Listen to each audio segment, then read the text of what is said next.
वामचल्मणोऽवं गदिं पत्ते वोच्छामि समय पाहुड मृणमो सुदकी विलिं भड़िदम्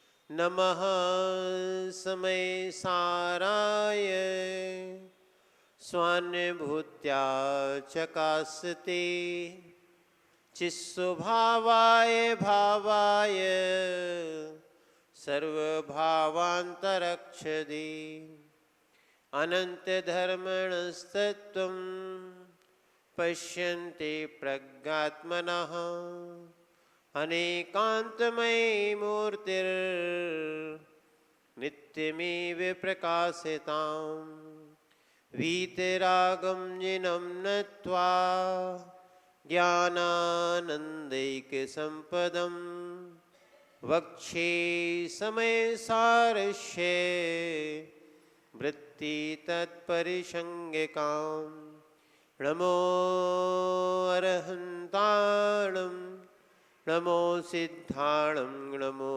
आयर्याणं नमो वज्रायाणं नमो लोहे सव्यसाहुणम्। पंच परमेष्ठी भगवान की, परम पूज्य आचार्य भगवान कुंद कुंद स्वामी की, परम पूज्य आचार्य भगवान अमृतचंद स्वामी की, परम पूज्य आचार्य भगवान जयसेन स्वामी की, परम पूज्य गणाचार्य गुरु विराग सागर जी महाराज जी की, परम पूज्य आचार्य श्री विशुद्ध सागर जी महामुनि राज की, अहिंसा में जैन धर्म की।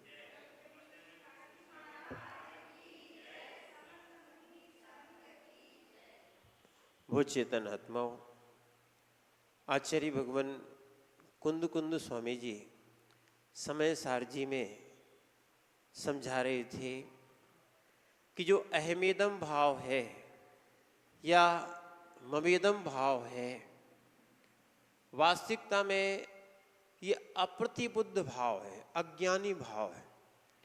या अज्ञानी जीव ही ये वस्तु मेरी है ऐसा कहता है और वास्तविकता में एक दूसरे के रागद्वेष और प्रपंच में पड़ जाता है। जबकि यथार्थ ये है, तिल तुस मांस भी जीव के साथ जाने वाला नहीं है। इस ममत्व को इसलिए ज्ञानी जन छोड़ देते हैं और विशेष ज्ञानी जो है निर्ग्रंथ योगी होते हैं। क्या है, जब तक ये ममत्व नहीं छूटेगा तब तक ज्ञानीपना नहीं आएगा। अज्ञानी अन्नाण मोहद मदी गाथा लिखी थी आचार्य भगवान ने। और कभी ऐसी अज्ञान की मोहित मति होती है जो बद्ध अबद्ध, जो हमारा पुद्गल द्रव्य है, यानी बद्ध यानी शरीर कर्म, ये हमारी आत्मा के साथ अभी वर्तमान में बद्ध हैं। ठीक है, अबद्ध हो गया घर मकान दौलत पैसा, ये बहुत सारी अन्य चीज़ें हम लोग के लिए, पिछी कमंडल और भी चीज़ें हैं, ये सब क्या है, अबद्ध है। ठीक है, अब इसमें ही हम राग कर बैठे, क्या है, हाँ यहीं से कर लो महाराज जी, आ जाओ। तो इसी में हम क्या है, राग कर बैठे तो क्या है, अपना मोक्ष मार्ग बाधित हो जाता है।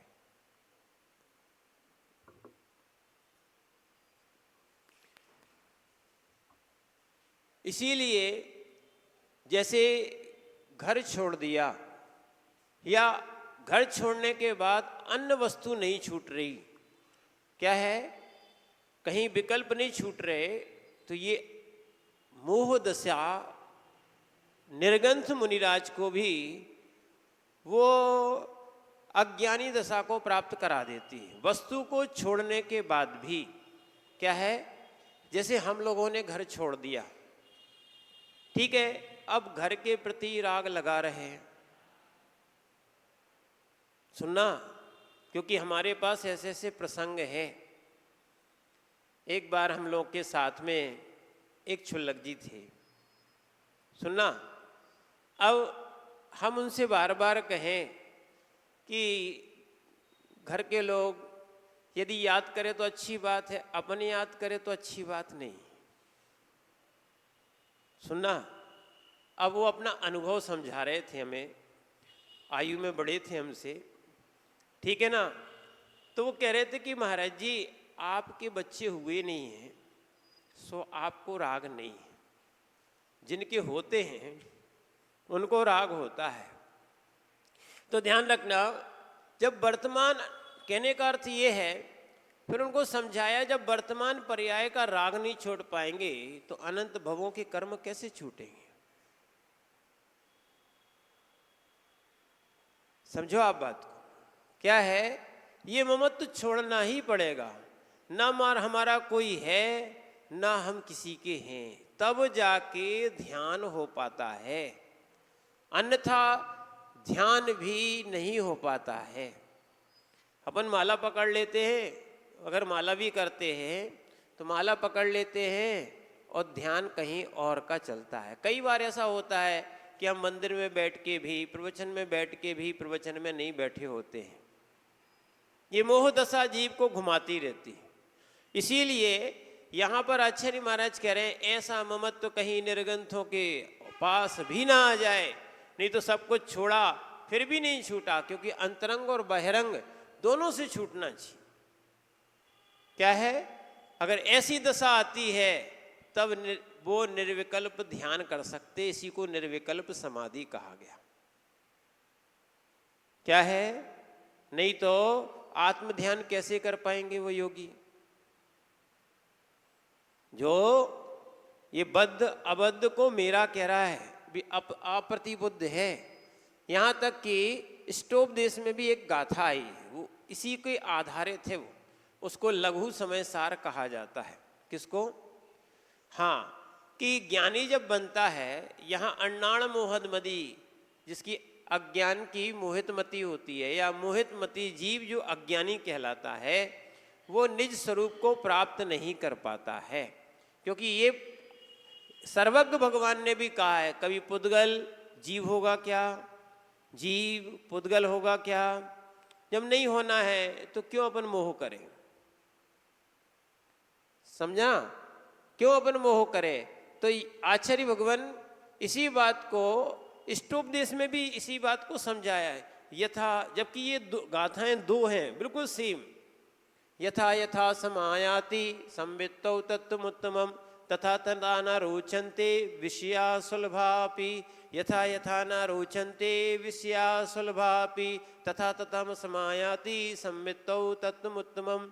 जैसे जैसे परद्रव्य, सुनना, रुचते नहीं है, यथा यथा समायाति, पहले ये देखें, यथा यथा समायाति संवित्तौ तत्त्वमुत्तमम्, जैसे जैसे उत्तम तत्व समाहित हो जाता है। ये क्या है, अपना सम्यक आदि का, सम्यक ज्ञान का उत्तम तत्व हमारे ज्ञान में समाहित हो जाता है, वैसे वैसे संसार के परद्रव्यों में जीव की रुचि नहीं होती।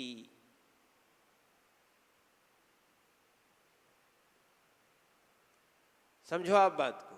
अन्यथा समा मने ज्ञान में आ भी गया है और फिर भी परिग्रह या संसार में पड़े हैं, इसके क्या मतलब।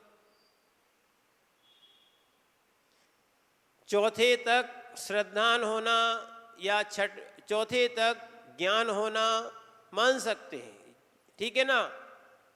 क्या है, श्रद्धान हो सकता है, ज्ञान हो सकता है, पर अनुभूति तो बिना चारित्र के आती नहीं है।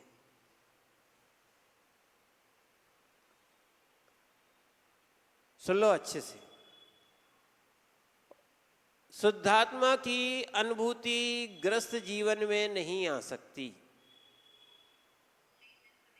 पक्की बात है, और लोगों को भटका दिया बेचारों को। अच्छा ये बताओ, हवाई जहाज में कौन कौन बैठा?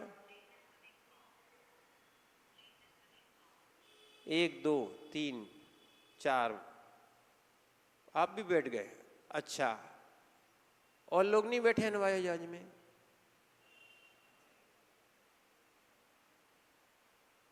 आप बैठे हो ना बस, और तो नहीं बैठे? नहीं, जो नहीं बैठे हैं वो कौन कौन है? बहुत बढ़िया है। अब ये बताओ, हवाई जहाज में कैसा लगता है? आनंद उसका मालूम है?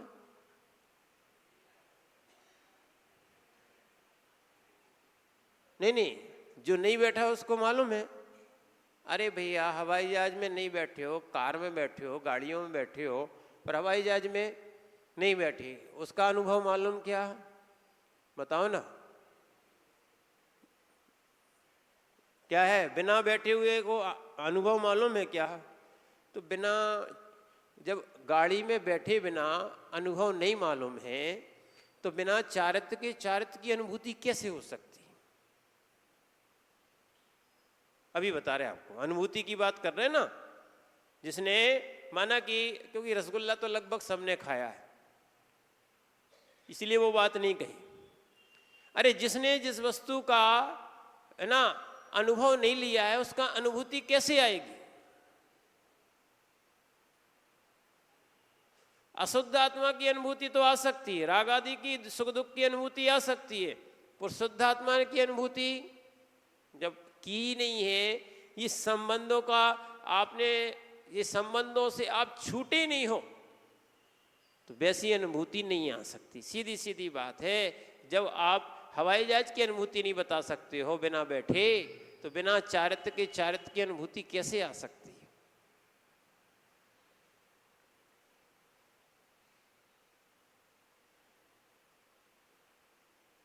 क्या है?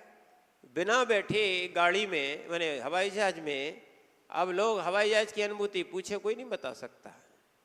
हम लोग तो बैठे नहीं, ग्रस्त जीवन में भी नहीं बैठे, नहीं मालूम कैसी होती है, बैठने की इच्छा भी नहीं थी। समझना कहने का अर्थ ये है। और इसीलिए जब ज्ञान में उत्तम तत्व समाहित होता है, सो फिर उसके बाद संसार के भोग रुचिकर नहीं लगते। ये बैरागी के ज्ञान की परीक्षा दी गई। ये ममत्व भाव उनके अंदर ऐसे धीरे से निकलता है। जैसे जैसे उत्तम तत्व समाहित होता है, वैसे वैसे क्या है, उनको, हाँ, पर द्रव्यों से रुचि खत्म हो जाती है। यथा यथा समायाति, बिल्कुल सरल गाथा है, या गाथा नहीं, इसको श्लोक बोलते हैं, संस्कृत के ही है। यथा यथा समायाति संवित्तम तत्त्वमुत्तमं तथा तथा न रोचन्ते विषया सुलभापि। सुलभ से सुलभ विषय भी नहीं रुचेंगे, पंचेंद्रिय के जितने भी विषय हैं नहीं रुचेंगे। रुच रहे हैं, मोह दशा है तो अज्ञान दशा है।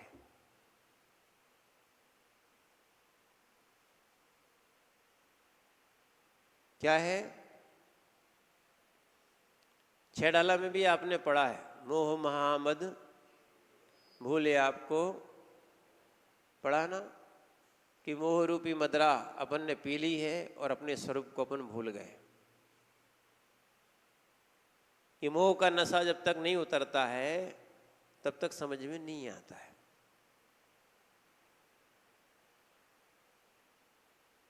समझ रहे आप लोग? क्या है? इसीलिए इस चीज को समझना। और कल आचार्य भगवान अमृतचंद स्वामी की अपन ने टीका पढ़ी थी, और उन्होंने कहा था, पुद्गल द्रव्य अचेतन पर द्रव्य यह मेरा है, अज्ञानी जीव ऐसा अनुभव करता है। कौन? अज्ञानी जीव ऐसा अनुभव करता है। यानी वो निर्गंथ योगी, या जो निर्गंथ योगी बनना चाहते हैं, वो सबसे पहले उस ममत्व दशा को छोड़ के आए, तभी तो घर छूटता है, तभी संबंध छूटते हैं। ठीक है ना? और देखा जाए, जो प्रथमाएं लेते ना, फिर धीरे धीरे ब्रह्मचर्य व्रत होता है ना। जैसे ही ब्रह्मचर्य व्रत आता है, यानी 7वीं प्रथमा वाला का बता रहे आपको, ब्रह्मचर्य व्रत आता है, क्या दृष्टि हो जाती है, स्वयं की पत्नी भी बहन दिखती है, वो बहन दिखने लगती है, तभी उनकी विशुद्धि बढ़ती है, तभी वे प्रतिमा लेते हैं।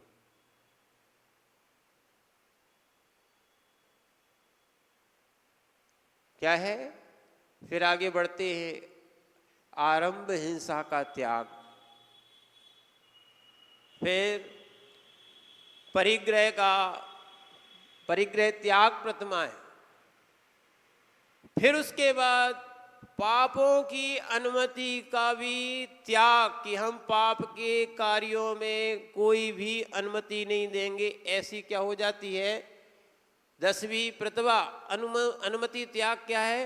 10वीं प्रतिमा हो जाती, यानी यही सब छूट गए। अभी ग्रस्त है, 10 माने घर में रह रहा है, 10वीं प्रतिमा वाला बैरागी जीव, और 11वीं प्रतिमा जीव उद्दिष्ट त्याग, अपने उद्देश्य से बनाई गई वस्तुओं को भी ग्रहण नहीं करता। ये भी मात्र श्रावक की दशाएं बताई जा रही।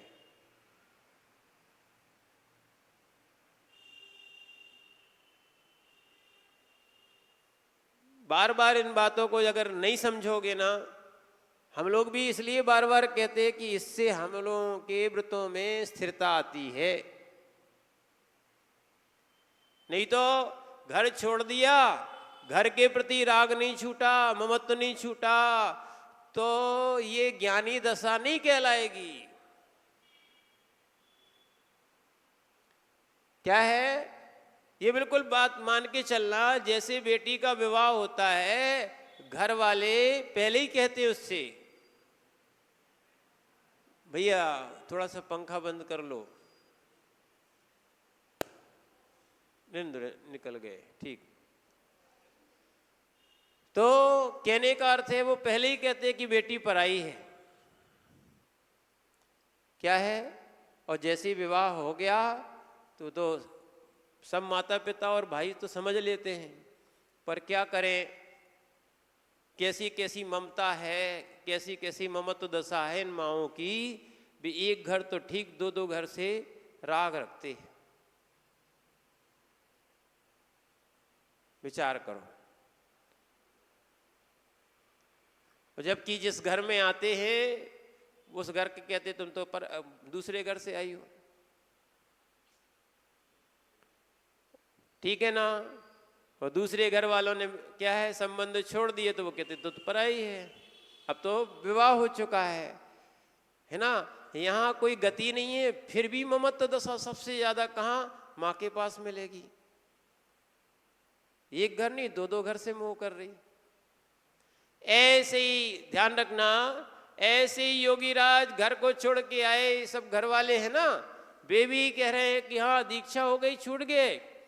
पर अगर वो योगीराज घर में ममत्व करे, जैसे पुष्पटाल जी का था, 12 साल रहा, ठीक है ना। 12 साल के बाद देखो, जिनके पास सारी विभूतियां थी, ऐसे वारिशेण स्वामी, ये तो बैरागी थे, उनको राग उत्पन्न हो रहा था। बाद में उनका स्थितिकरण किया। जब तक ममत्व नहीं छूटता तब तक ज्ञान दशा जागृत नहीं होती। तो इसलिए जो ऐसा अनुभव कर रहा है क्या कि परद्रव्य मेरा है, ध्यान रखना, इसी कारण बहुत सी लड़ाइयाँ होती। पहले क्या अच्छे लोग थे, भले कम पढ़े लिखे रहते थे, एक साथ रहते थे। आज कौन सा ज्ञान हो गया है, ज़्यादा पढ़े लिखे हो गए हैं, अब साथ रहने की बात ही खत्म हो गई।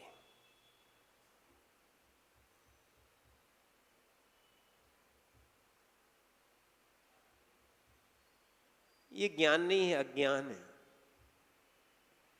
अब बोलो अन्नाण मोहद मदी, जहां जहां मोहमती है वो अज्ञानी है। कोई के साथ जाने नहीं है, ठीक है, अपना अपना ज़्यादा से ज़्यादा आनंद के साथ एक साथ रह लेते, सो लेते थे। अब जैसे ही क्या है, अब छोटे से ही अज्ञान हो गया ना, अब सबके पर्सनल रूम हो गए, पापों में स्वच्छंदता हो गई। पहले कोई ना कोई बोल भी देता था, टोक देता था, ठीक ना। अब अहंकार बढ़ चुका है, सुन लो, सभी का अहंकार बढ़ चुका है। बोले टोका टोकी नहीं चाहते अपन। काल का दोष नहीं है, कसाय का दोष है। कल आपसे बताया था, जमाने में दोष नहीं है, जमाना नहीं आता तो क्या जमाने का दोष है।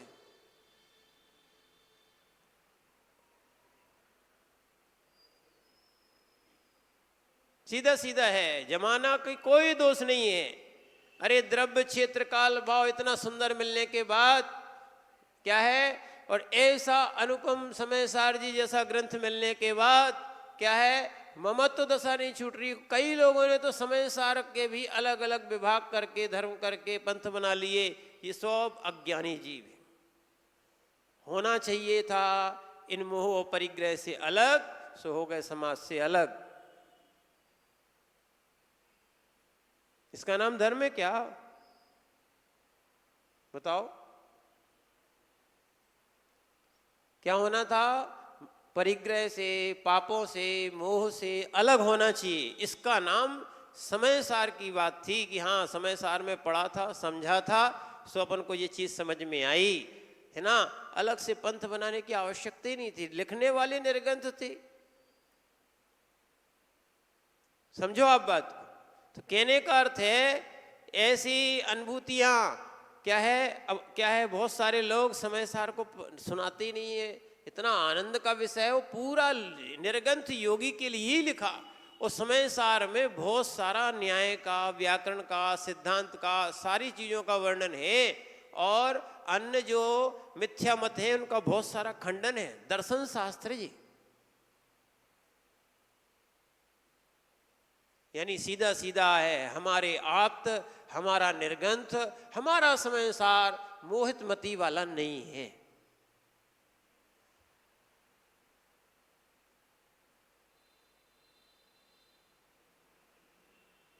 क्या है, जैसे हमारे राग द्वेष पाए जाते हैं, जैसे माने जैसी दशा ग्रस्तों की होती है, मोही जीव की होती है ना।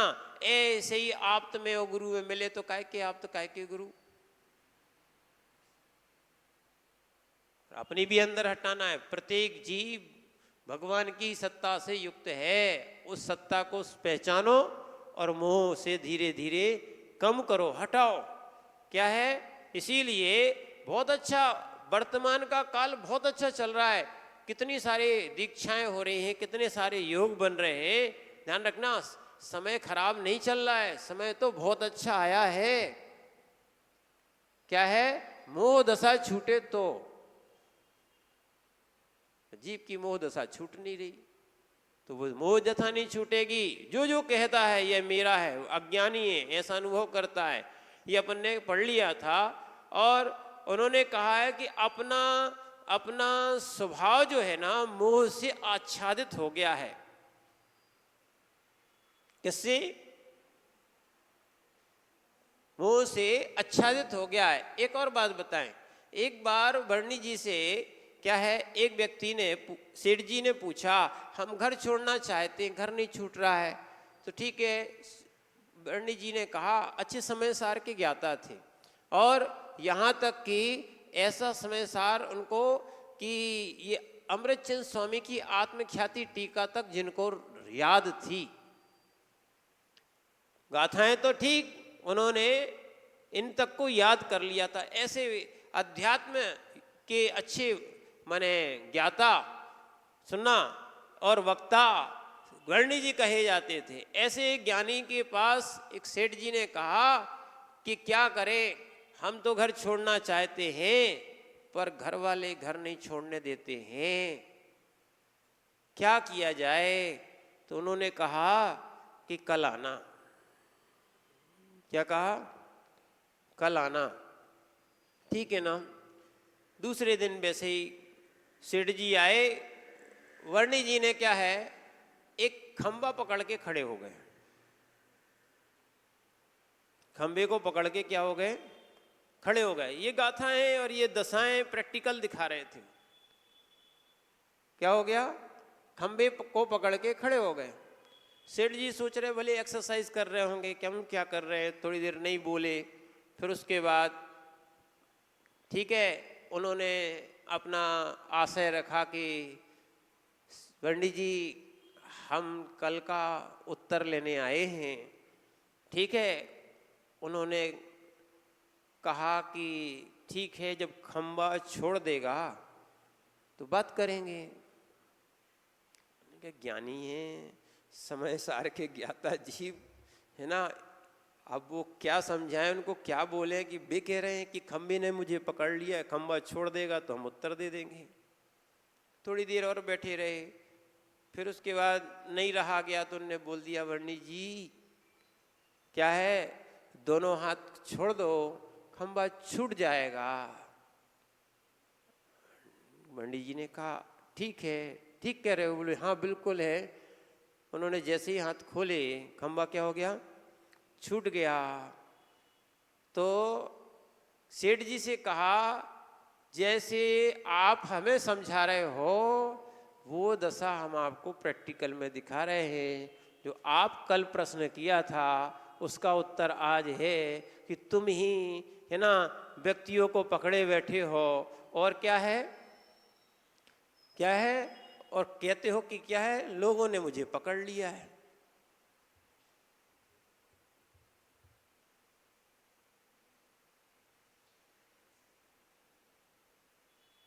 ये मोह दशा है कि अपनी करने आप करे, सिरवरन के धरता।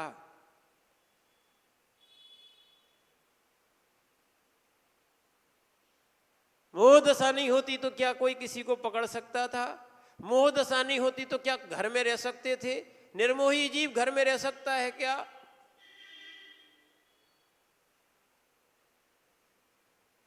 निर्मोही जीव घर में रह सकता है क्या? आदमी भी सोच लेते कि अब इनको बैराग हो गया है, अब ये अपने काम के नहीं रहे। समझो आप बात को। वे घर वाले भी नहीं पकड़ते, क्या करेंगे इनका? न ये टीवी देखते हैं, न घर में रुचि लेते हैं, है ना।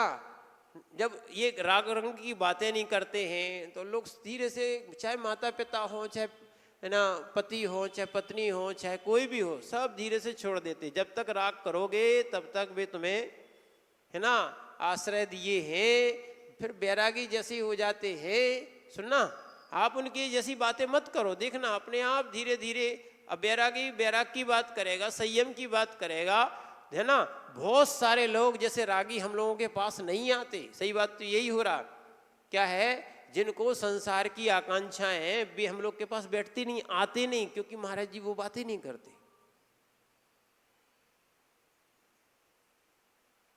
क्या है, अब समियों से क्या पूछोगे मोक्ष मार्ग की बात? अब मोक्ष मार्ग जिसको चाहिए नहीं वो काय को पूछेगा, काय को आएगा?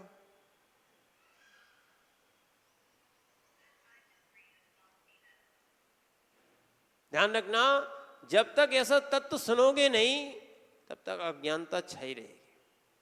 इसी मोह ने क्या है, अपना स्वभाव आच्छादित कर लिया है। और आचार्य लिखते हैं कैसा अत्यंत छिप गया है, पर वे युगपत अनेक प्रकार के बंध की उपाधियों की अति निकटता प्राप्त हुए हैं। जैसे यहां पर टीका शुरू होती है, अथायमेव प्रतिबोधते रे दुरात्मन आत्मपसन जिहि जही परम विवेक, परम विवेक घर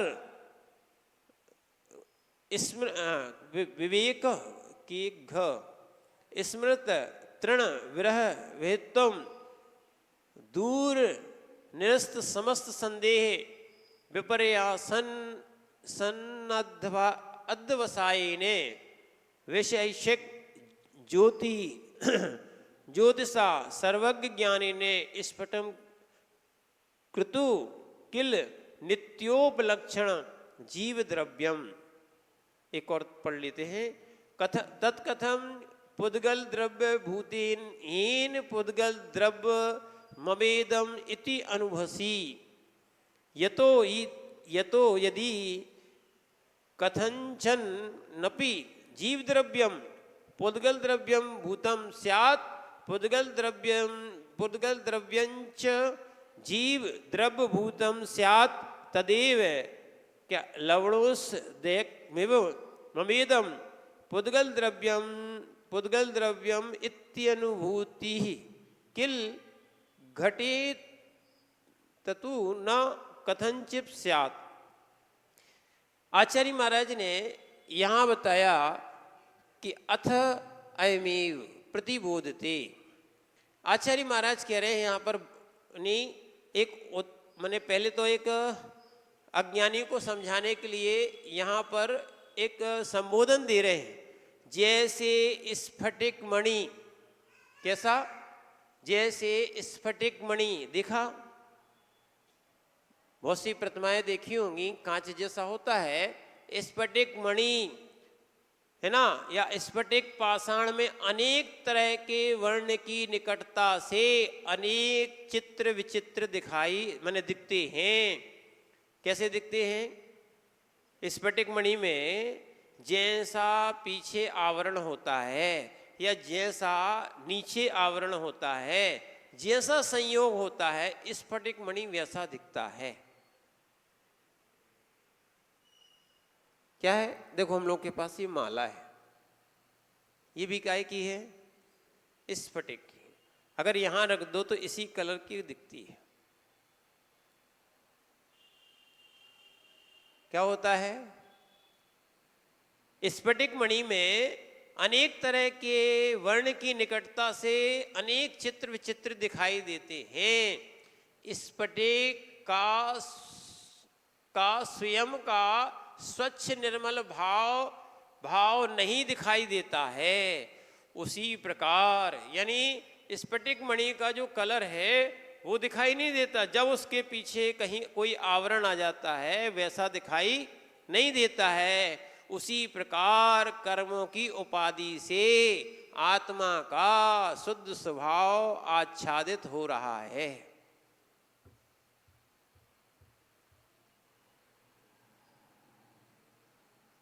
क्या है?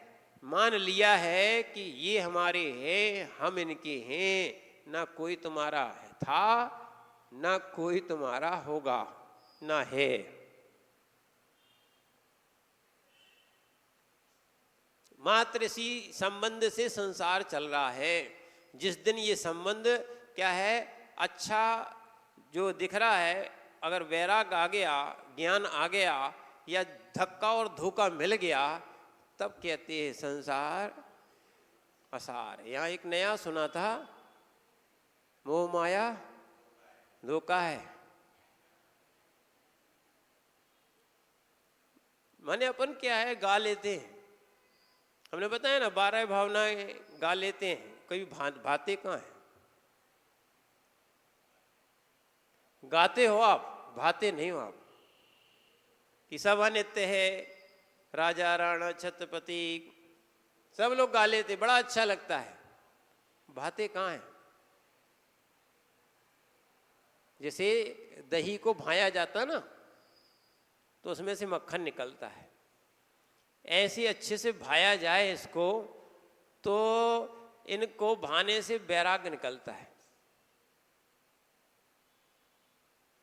ठीक है ना? इसीलिए जैसा स्फटिक मणि के पीछे आवरण आता है, ऐसी कर्मों ने, देखना एक विचित्र दशा समझो आप। देखना, कर्म चेतन होते कि अचेतन, ये बताओ। कर्म चेतन होते कि अचेतन? कोई नहीं बोल रहा। कर्म चेतन होते कि अचेतन? पक्का है? निश्चय से पूछ रहे, कर्म चेतन होते कि अचेतन? बोलो ना। कर्म कैसे? निश्चय की दृष्टि से बोल रहे हम तो। कर्म कैसे है? अचेतन है। पक्का है? क्या है? कर्म चेतन है कि अचेतन? अचेतन। ठीक है ना? और मैं कैसा हूं? आत्मा कैसी है? आत्मा कैसी है? चेतन। देखना, पहले अपन ने एक चीज देखी थी, जब ये कैमरे और मोबाइल आदि नहीं आते थे, पहले कठपुतली का खेल देखा अपन ने। क्या देखा? कठपुतली का खेल। तो एक व्यक्ति क्या है, उन कठपुतलियों को धागा के माध्यम से नचाता था।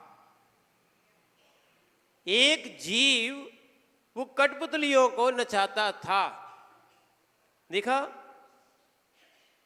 ये तो समझ में आता है कि एक जीव वो कठपुतलियों को नचा रहा है। पर आज विपरीतता आ गई है, सुनना, तो लोग क्या है, बोले कर्माधीन है, हम पुरुषार्थ नहीं कर रहे, माने अचेतन चेतन को नचा रहा। आज देखो तो क्या विडंबना आ गई है।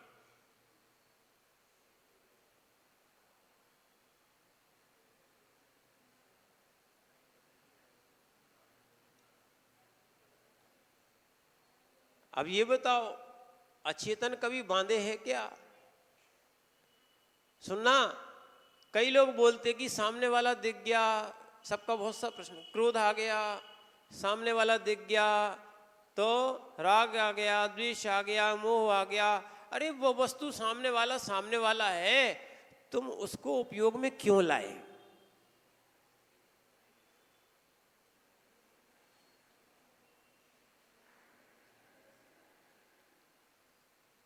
और अपन बहुत मतलबी हैं।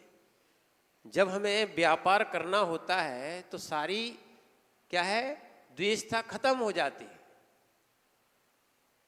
बताया था कि नहीं कि अगर अपन को व्यापार करना होता है तो सारी द्वेषता खत्म हो जाती है और बस फिर तो व्यापार करते हैं।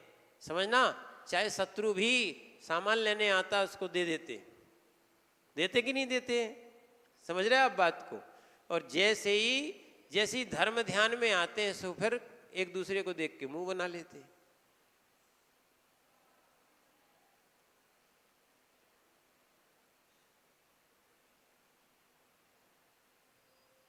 समझ रहे ना? इसीलिए अपन, और जैसे मान लो जो वस्तु देखना, आप कहते राग कैसे छूटता, कितना आसान है राग छोड़ना भी।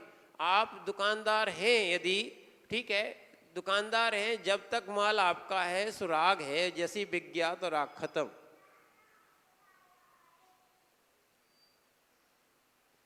चाहे आप मकान का हो, भूमि का हो, गाड़ी का हो, और भी बहुत सारी चीजों का, बिक गई तो अब चाहे वो उसको ले जाके उपयोग करे चाहे तोड़ दे, आप कुछ बोलोगे क्या?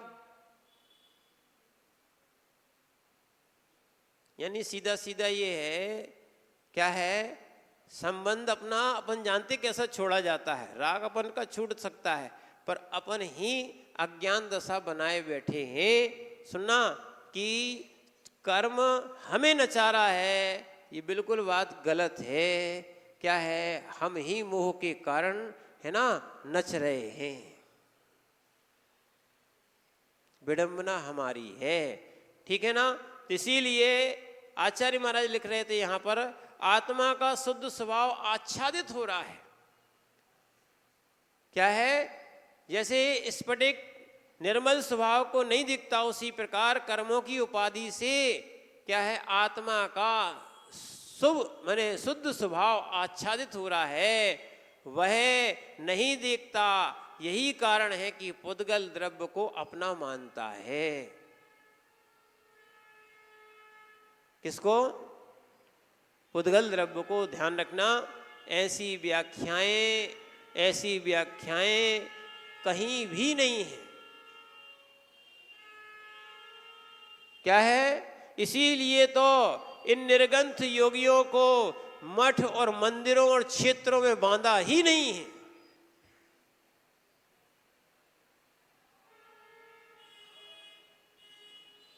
समझ रहे हैं आप बात को? क्या है, इनको बांधा ही नहीं है कि ये द्रव्य तुम्हारे हैं। और जिसने मान लिया है, चाहे निर्गंथ योगी बन के भी मान लिया है कि ये मठ मंदिर क्षेत्र ये हर चीज मेरी है, उसकी अज्ञान दशा मोह दशा प्रकट हो गई, मोह से आच्छादित हो गया। ऐसे ही अज्ञानी जीव को समझाते हुए आचार्य कह रहे हैं, देखो क्या कैसा कैसा कथन करते हैं। रे दुरात्मन, सुन लो क्या बोल रहे हैं मोही जीव को। रे दुरात्मन, अरे आत्मघाती, कैसे कैसे शब्द प्रयोग कर रहे हैं। क्या है, जिसको आत्मस्वरूप का भान होना चाहिए उसके आत्मस्वरूप का भान नहीं।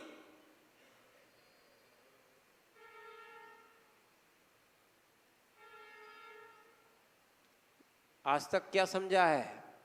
आत्मघाती यानी आत्महत्या करने वाले को आत्मघाती नहीं, जिसने स्वभाव को आज तक प्राप्त नहीं किया है वो आत्मघाती। क्या है? वैसे तो शरीर की हिंसा दूसरा कर सकता है, पर आत्मा की घात करने वाला, आत्मा के स्वभाव का, शुद्ध स्वभाव का या आत्मा के स्वभाव का घात करने वाला जीव कौन? मोही जीव है।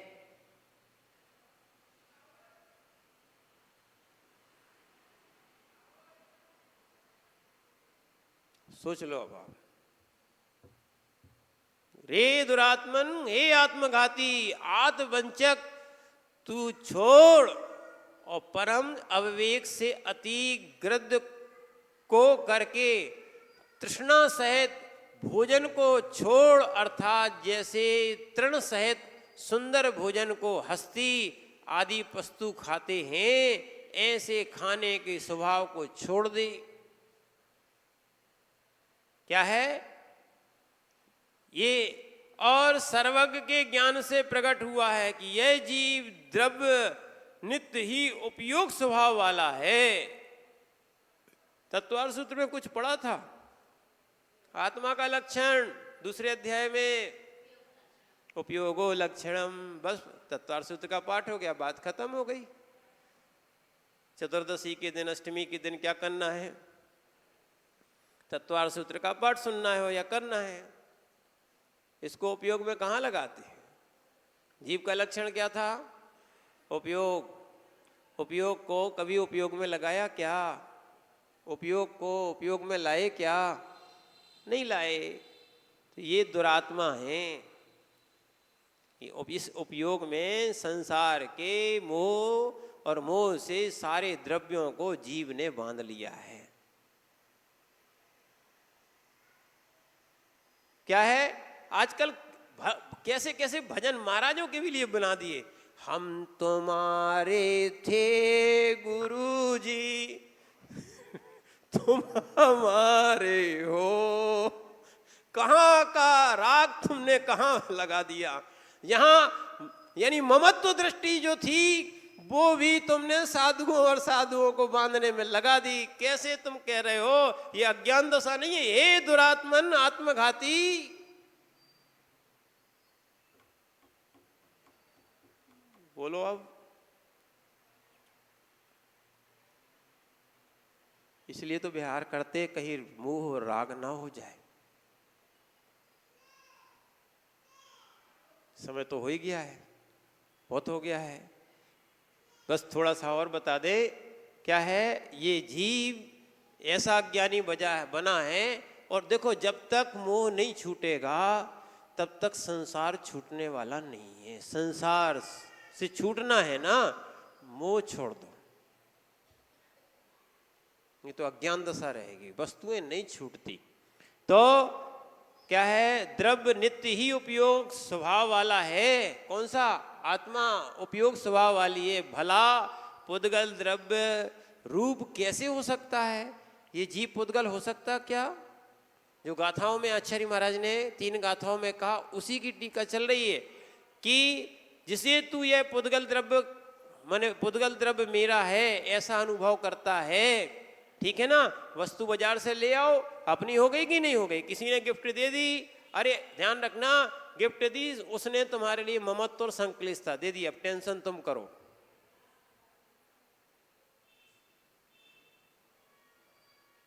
क्या है?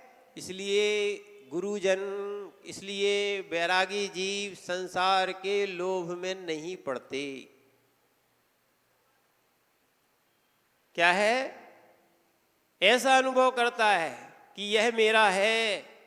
यह सर्वज्ञ का समस्त संदेह, विपर्यास, अनद्वसाय को दूर करके समस्त वस्तुओं को प्रकाशित करने में एक अद्वितीय ज्योति है। आज तक जगत में ऐसी ज्योति मिली होंगी जो वस्तुओं को दिखाती हैं, यहाँ आपको दिखा रहे हैं कि पर द्रव्य मेरा नहीं है, यही आत्म ज्योति है। क्या है? ऐसा सर्वज्ञ देव के केवल ज्ञान में देखा गया है कि यह जीव द्रव्य ज्ञान दर्शन लक्षण वाला है। कैसा है? यह जीव कैसा है? ज्ञान दर्शन लक्षण वाला है। पर क्या करें, जीव जो है ना मोहित मति वाला होता है, हर द्रव्य को अपना मानता है। इसी कारण से क्या है, संसार में घूमता है बिना छोड़े। संसार माने बिना संसार छोड़े क्या है, या संसार का ममत्व छोड़े मोक्ष नहीं मिलेगा।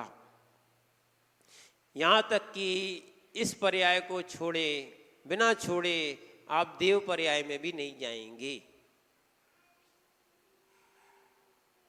तो छूटना ही है तो मोह दशा को छोड़ो। जिन जिन गतियों में जाओगे ये पर्याय साथ में लेके जाओगे क्या? नहीं जाओगे। इसलिए ये ध्यान रखना इस चीज को। अपन तो ज्ञान दर्शन वाले हैं। कैसे है? आत्मा का लक्षण उपयोग है। उपयोग के दो भेद होते हैं, ज्ञानोपयोग, दर्शनोपयोग होता है। ठीक इस उपयोग में उपयोग लगाओ, इन अन्य द्रव्यों में उपयोग मत लगाओ। ना बहुत सारे लोगों का एक प्रश्न रहता है कि टेंशन कैसे समाप्त हो। अरे मोह छोड़ दो, विकल्प छोड़ दो। ठीक है, अब जिनका जैसा स्वभाव है सो रहने दो। अपन तो अपने ज्ञानी बनने का प्रयास करो। वस्तु छूट जाएगी, माने वस्तु के प्रति राग छूट जाएगा, दुख छूट जाएगा। नहीं छूटेगा तो जैसे हम लोग को छोड़ने में हो रहा बिहार, हमें कोई दिक्कत थोड़ी। अब रो तो आप,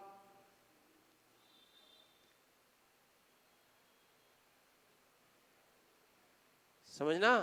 इसीलिए इस 2.5 दिन में आप अपने स्वरूप को समझो, है ना। जगत से प्रीति हटाओ और आत्मा की प्रीति जगाओ। यही मोक्ष मार्ग है। अन्यथा अभी तक अपन ने क्या है, आत्मा से प्रीति हटा दी है और जगत से प्रीति कर ली है। वास्तविकता में अब अनुभूति यही है। आप कहोगे महाराज बनने में कैसा लगता है? बहुत आनंद आता है, सारे टेंशन खत्म, विकल्प खत्म। बताए ना, न कमाना न बनाना फिर भी तिर जाना।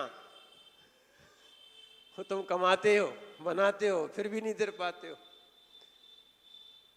कोई विकल्प नहीं करो, क्या है। और यदि इस दशा में, अब हम लोग बोल रहे हैं इस दशा में हम बहुत सा विकल्प ले ले, हमें भी शांति नहीं रहती फिर।